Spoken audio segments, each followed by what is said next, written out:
पश्चिम चंपारण जिले के बेतिया वार्ड 35 के पूर्व वार्ड पार्षद वर्तमान वार्ड पार्षद पुत्र एनामुल हक उर्फ इनाम ने जनसेतु न्यूज पश्चिम चंपारण ब्यूरो हरकेश कुमार तिवारी से खास बातचीत की। इनके बारे में बता दें, 1988 में छात्र जीवन से ही राजनीति में कदम रखा। 2002 के नगर निकाय चुनाव में अपना पहला कदम रखा और चेयरमैन एजाज अहमद को हराकर सुर्खियों में बने।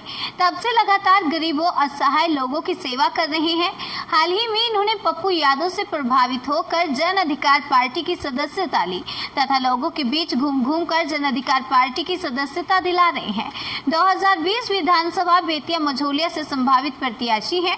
तो आइए सुनते हैं एनामुल हक उर्फ इनाम जी की ही जुबानी।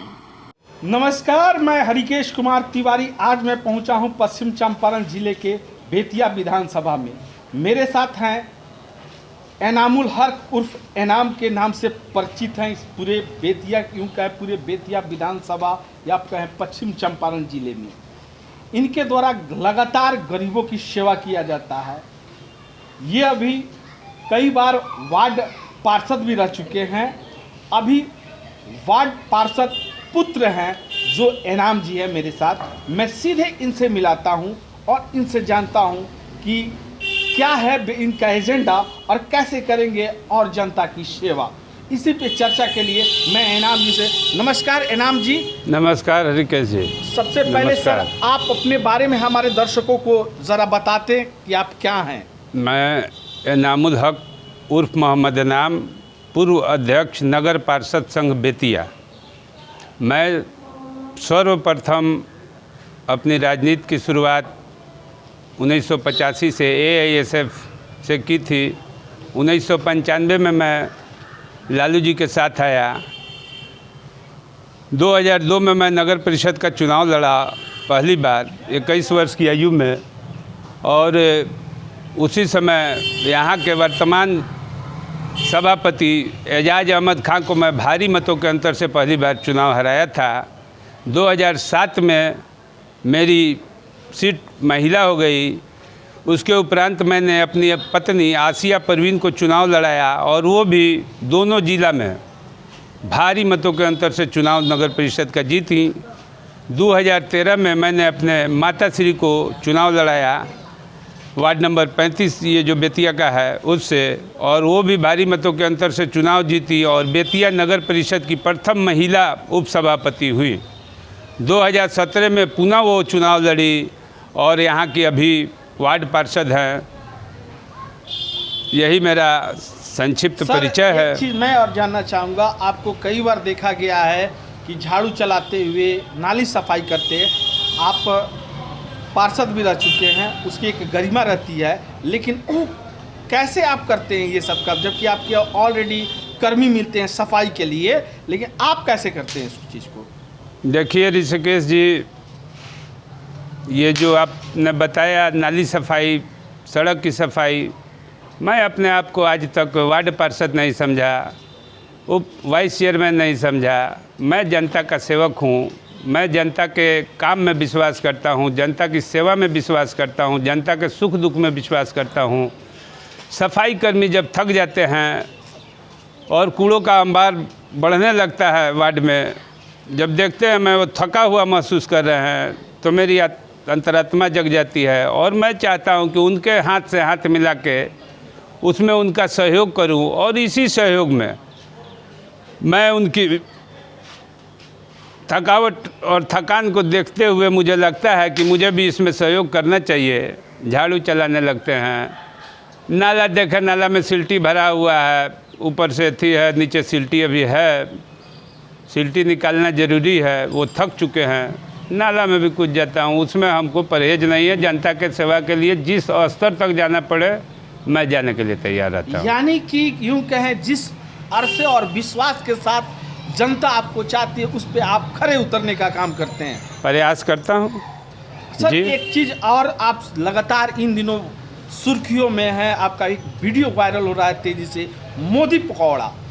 देखिए, मैं खुद ग्रेजुएट हूँ और अनएम्प्लॉयड हूँ।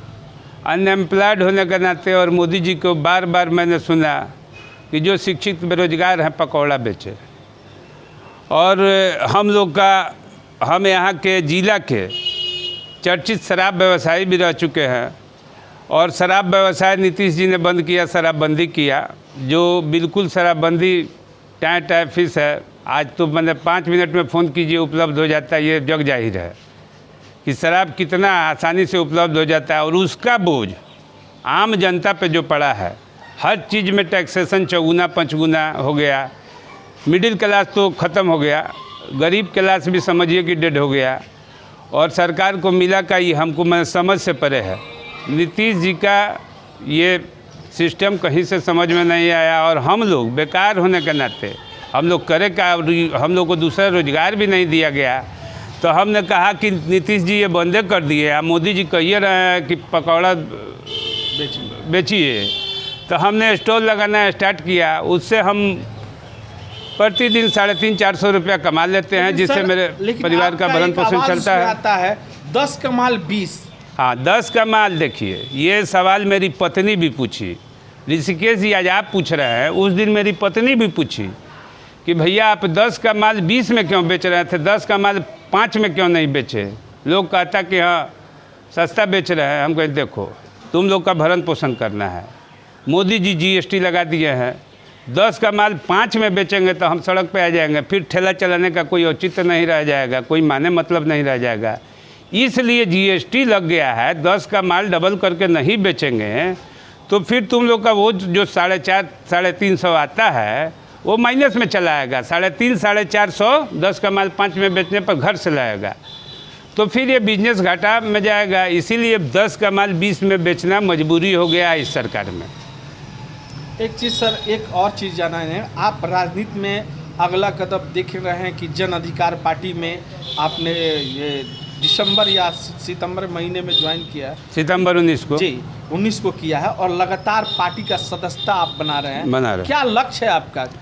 मेरा लक्ष्य है, मैं पप्पू यादव जी के कार्यों से प्रभावित होकर मैंने देखा कि सभी नेता जब घर में दुबके हुए थे कोरोना काल में, ढूंढने से भी, चिराग लेकर ढूंढने से भी वो नज़र नहीं आ रहे थे। और पप्पू यादव जी एकमात्र नेता हैं देश के जो कोरोना काल में 21 करोड़ रुपया सिर्फ कोरोना काल में दिहाड़ी मजदूरों को भेजने के लिए, घर पे भेजने के लिए 1500 रुपया 23 दिल्ली में दिए, तब जाकर लोग, जबकि यहाँ का सरकार, हमारे माननीय मुख्यमंत्री जी का कोई अथी नहीं था कि जो जहाँ वही रहे, यहाँ नहीं आए। उस काल में ये 21 करोड़ रुपया खाने के लिए, भाड़ा के लिए दिए।